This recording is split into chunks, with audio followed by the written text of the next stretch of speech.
வாங்க இன்னைக்கு இன்னொரு கதைக்குள்ள போலாமா?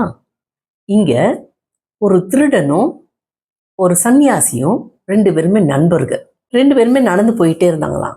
திடீர்னு பார்த்தீங்கன்னா ஒரு கல் நிறைய தல தல தலன்னு மின்னுதான். அந்த மின்றதை பார்த்தோன்னே ஹை ரொம்ப அழகா இருக்கே அப்படின்னு சொல்லிட்டு அந்த திருடன் எடுத்தானாம். இந்த கூட வந்த சன்னியாசி பரவாயில்லப்பா நீ வச்சுக்கோ எனக்கு தேவையில்லை அப்படின்னு சன்னியாசி திருடன்கிட்ட கொடுத்துட்டாராம். இந்த திருடன் என்ன பண்ணானா இதை யாருக்கு தெரியக்கூடாது அப்படின்னு சொல்லிட்டு போய் தலானி கடியில் வச்சுட்டு அதுக்கு மேலே படுத்துட்டாப்லையா. ராத்திரியில எந்திரிக்க அந்த கல்லை பார்க்க எந்திரிக்க அந்த கல்லை பார்க்க இப்படிமா இருந்தாப்லையா. ஆனா இந்த சன்னியாசி என்ன பண்ணாப்லையா நல்ல நிம்மதியா தூங்கினாப்லையா. காலையில விழுஞ்சோனையுமே சன்னியாசி வழக்கம் போல அவருடைய ப்ரேயர் எல்லாம் பண்றதுக்காண்டி கிளம்பி போயிட்டாராம். போய் குளிச்சுட்டு எல்லாமே துணிமணியெல்லாம் மாத்திட்டு வந்து ஜெபம் பண்ண உட்காந்துட்டாராம்.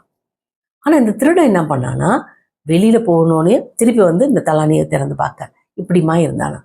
அப்ப அந்த ஊருக்காரவங்க எல்லாம் நினைச்சாங்களாம், என்ன சன்னியாசி அவர் வாட்டுக்கு அவர் வேலையை பார்க்குறாரு, இந்த திருடன் அந்த பையன் வந்து வேற மாதிரி இருக்கிறாப்லையே அப்படின்னு யோசித்தாங்களாம்.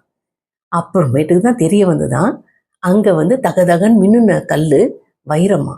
அந்த வைரத்தை மூடி மூடி வைக்கணும்னு ஆசைப்பட்டாப்லையா. இப்போ இதுல நமக்கு என்ன தெரியுதுன்னா, நம்ம தப்பு செய்யணும்னு நினைச்சாலுமே நம்மளுடைய செயல்கள் எல்லாமே காட்டி கொடுத்துரும்.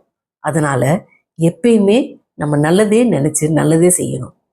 அங்க கல் கிடைச்சோனையுமே சன்னியாசி என்ன செஞ்சிட்டாப்லையா, இந்த திருடன்ட்டு நீயே வச்சுக்கோப்பா அப்படின்னு சொல்லிட்டாப்லையா. ஏன்னா எனக்கு இது தேவையில்லை அப்படின்னு அவர் நினைச்சிட்டாரு. ஆனா இங்க திருடன் அதை எடுத்து கொண்டு போய் பத்திரமா வைக்கிறேங்கிறது பேரால மாட்டிக்கிட்டாப்லையா. இதுல போலீஸ்லயே மாட்டியாச்சு. இதனால தான் நம்ம என்ன செய்யணும்னா எப்பயுமே நன்மையாவே நினைப்போம், பேராசையும் படக்கூடாது. அதே மாதிரி மனசை எப்பயுமே சாந்தமா வச்சு வாழ்க்கையை நடத்தணும். நடத்தலாமா?